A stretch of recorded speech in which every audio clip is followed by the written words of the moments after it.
ചേരുംകുഴിയിൽ കുളത്തിൽ വീണ 2 സഹോദരങ്ങളിൽ ജ്യേഷ്ഠനായ 10 വയസ്സുകാരന് ദാരുണാന്ത്യം. അനുജനെ നാട്ടുകാർ രക്ഷിച്ചു. ചേരുംകുഴി മുരുക്കംകുണ്ടിൽ വാടകയ്ക്ക് താമസിക്കുന്ന നീർച്ചാലിൽ സുരേഷിന്റെ മകൻ സരുണാണ് മരിച്ചത്. 8 വയസ്സുള്ള അനുജൻ വരുൺ രക്ഷപ്പെട്ടു. ചൊവ്വാഴ്ച രാവിലെ 11ഓടെയാണ് അപകടം.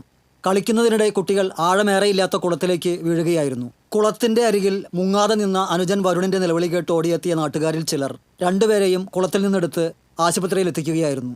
ഗുരുതരാവസ്ഥയിലായിരുന്ന സരുണിനെ തൃശൂർ ജൂബിലി മിഷൻ ആശുപത്രിയിൽ എത്തിക്കുമ്പോഴേക്കും അന്ത്യം സംഭവിച്ചിരുന്നു. അനുജൻ വരുണിനെ പട്ടിക്കാടുള്ള സ്വകാര്യ ആശുപത്രിയിൽ പ്രഥമ ശുശ്രൂഷയ്ക്ക് ശേഷം വിട്ടയച്ചു.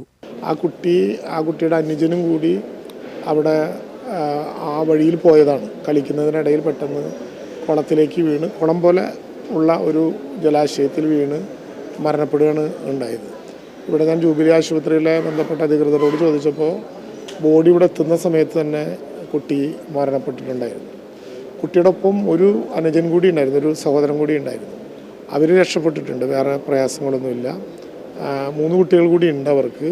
അവർ സേഫാണെന്നാണ് ഇപ്പോൾ ബന്ധപ്പെട്ടവരുമായിട്ട് അന്വേഷിച്ചപ്പോൾ മനസ്സിലാക്കാൻ കഴിഞ്ഞത്. അവരിപ്പോൾ സേഫാണ്. പക്ഷേ വളരെ ദൗർഭാഗ്യകരമായിട്ടുള്ള ഒരു സംഭവമായി പോയി. അതിവേഗം പോലീസിനോട് ഇൻക്വസ്റ്റ് നടപടികൾ ആരംഭിക്കാൻ വേണ്ടി നിർദ്ദേശം കൊടുത്തിട്ടുണ്ട്. പാലക്കാട് സ്വദേശിയായ നീർച്ചാലിൽ സുരേഷ് ടാപ്പിംഗ് തൊഴിലാളിയാണ്. 4 മക്കളും ഭാര്യയുമടങ്ങുന്ന കുടുംബം ചേരുംകുഴി മുരുക്കംകുണ്ട് ഉന്നതിയിൽ വാടകയ്ക്ക് താമസിക്കുകയാണ്. ആശാരിക്കാട് ഗവൺമെന്റ് UP സ്കൂളിലെ 5ാം ക്ലാസ് വിദ്യാർത്ഥിയാണ് സരുൺ. അപകട വിവരം അറിഞ്ഞ റവന്യൂ മന്ത്രി K. രാജൻ ആശുപത്രിയിലെത്തി.